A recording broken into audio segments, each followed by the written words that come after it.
But I never was one of the guys that thought he was one of the greatest of all time. There's nothing Alexander could do because of what the sport of wrestling has taught. I just think it's gonna be easy work for Islam. Assalamualaikum semuanya, selamat datang di channel Obrolan Fighter. Juara kelas bulu UFC yaitu Alexander Volkanovski memperkirakan malam yang berpotensi singkat saat melawan Islam Makhachev. Volkanovski akan menghadapi Islam Makhachev untuk memperebutkan gelar kelas lightweight di UFC 284 di Perth, Australia. Volkanovski akan berusaha menjadi double champ untuk bergabung dengan barisan Conor McGregor dan Amanda Nunes. Volkanovski adalah ranking 1 pound for pound UFC yang memasuki pertandingan UFC 284 dengan Makhachev yang duduk di ranking 2 pound for pound. Namun kekalahan Volkanovski kemungkinan besar akan memberi Makhachev gelar itu, membuat super fight yang akan datang semakin menarik. Volkanovski dan Makhachev sama-sama dominan selama kemenangan beruntun panjang mereka.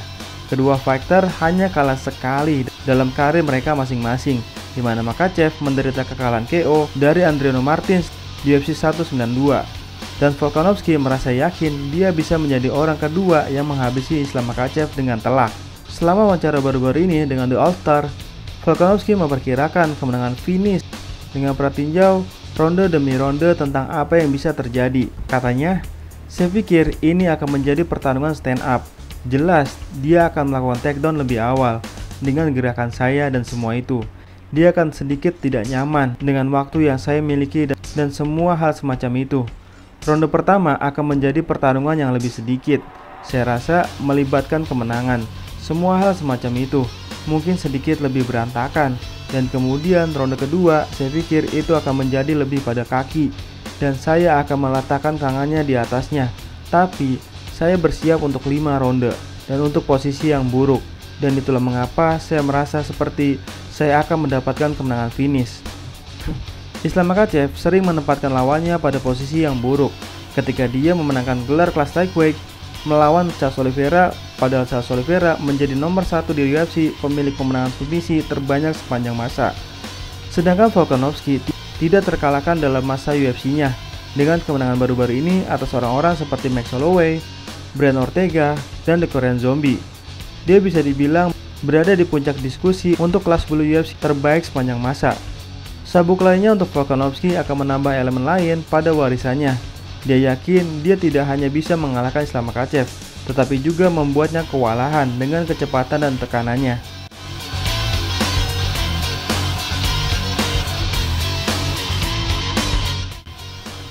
Mantan juara UFC 2 divisi yaitu Henry Cejudo tidak percaya ada kemungkinan Alexander Volkanovski meninggalkan Perth dengan sabuk juara kelas lightweight. Setelah membawa Octagon kembali ke Brazil untuk acara bayar pertayang pembukaan tahun ini, UFC melintasi dunia untuk mengadakan yang kedua di Perth, Australia akhir pekan ini. Dan dengan itu, UFC menghadirkan super fight yang layak untuk acara tersebut. Dalam headliner UFC 284, juara Australia Alexander Volkanovski akan menghentikan sementara peran dominannya melalui grup penantang kelas bulu untuk mengejar tempat di klub elit pemegang gelar 2 divisi. Namun, yang ingin menghentikan ambisi tersebut adalah Islam Makhachev yang menuju RIC Arena untuk mencari pertahanan pertamanya sejak memenangkan emas kelas lightweight dengan kuncian dari Charles Oliveira Oktober lalu. Menurut pembuat peluang dan banyak komunitas MMA, Dagestan memiliki peluang bagus. Selain Makhachev membuat status favorit, sejumlah fighter dan pakar telah menolak harapan Volkanovski untuk mempersingkat aturan gembong kelas lightweight. Cejudo memberikan penilaian suram tentang peluang Volkanovski saat wawancara dengan Helen Ye. Mantan juara kelas flyweight dan bantamweight itu, Henry Cejudo memberikan prediksinya untuk acara utama 11 Februari mendatang. Seperti kebanyakan orang, Triple C bersandar cara orang itu bersiap untuk mempertaruhkan sabuknya di tanah musuh. Tetapi sementara itu, beberapa orang telah mengakui kepercayaan Volkanovski dan menolak untuk mengesampingkan kemenangan yang mengecewakan. Tapi Cejudo teguh dalam keyakinannya bahwa orang Australia itu tidak akan memiliki apa-apa untuk Makhachev.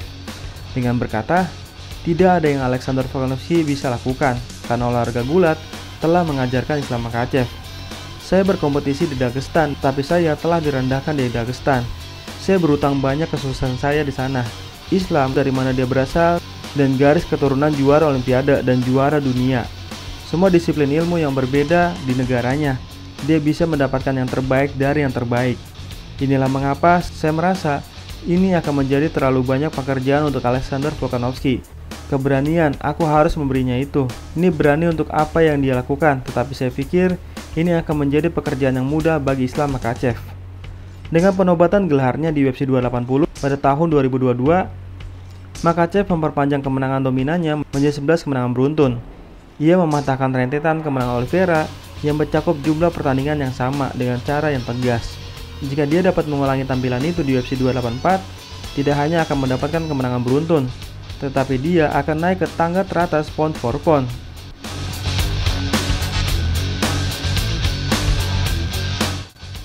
Dana White tidak membiarkan pensiun mengubah pendapatnya tentang Fedor Emelianenko. Ada sejarah yang terdokumentasi dengan baik tentang perselisihan antara Dana White dan Fedor Emelianenko selama bertahun-tahun, di mana karir utama juara kelas berat Pride FC adalah bahwa dia tidak pernah bertarung di UFC.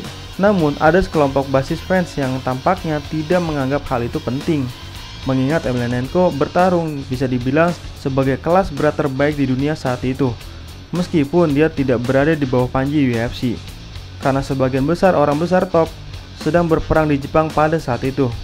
Ya, hampir semua fighter heavyweight, bahkan super heavyweight, bertarung di Pride FC pada saat itu, karena pada saat itu Pride FC adalah promotor terbaik di dunia. Bertahun-tahun telah berlalu, Dana White telah memperjelas perasaannya tentang Fedor Emelianenko, yang kurang lebih dia berharap dia bisa menandatangani legenda Rusia itu, tetapi puas dengan apa yang terjadi, meskipun ini menjadi topik yang telah dia bicarakan berkali-kali. Pada konferensi pers pasca pertarungan UFC Vegas 68, masih melihat alasan untuk meminta pendapat Presiden UFC tentang Fedor Emelianenko yang pensiun. Dana White tampaknya tidak ingin berusaha keras untuk melupakan Fedor, yang kalah dalam pertarungan pensiunnya melawan Ryan Bader di Bellator 290. Meskipun dia mempertahankan pendapatnya yang dinyatakan sebelumnya tentang di mana Fedor Emelianenko belum pantas di antara GOAT MMA kelas berat, serta perasaannya terhadap tidak bisa mendapatkan Fedor di UFC. Katanya, dengar, berapa usia dia? 46. Dia seharusnya tidak bertarung lagi. Dia mungkin seharusnya menutupnya beberapa tahun yang lalu. Saya tidak menyukai Fedor atau semacamnya, tapi mengontraknya ke UFC tidak pernah terjadi. Kami mencobanya, tidak bisa mengatakan kami tidak mencoba. Kami mencobanya, dan memang begitu. Saya tidak pernah berpikir Fedor adalah GOAT MMA. Orang-orang menyukainya, jadi mereka memujinya. Tetapi dia tidak pernah menguji dirinya sendiri di sini, di UFC. Saya tidak pernah menjadi salah satu orang yang mengira dia adalah salah satu yang terhebat sepanjang masa. Nah, kalau menurut teman-teman gimana? Nah, itulah obrolan kita hari ini. Apa tanggapan teman-teman? Silahkan tulis di kolom komentar ya. Sekian dan terima kasih.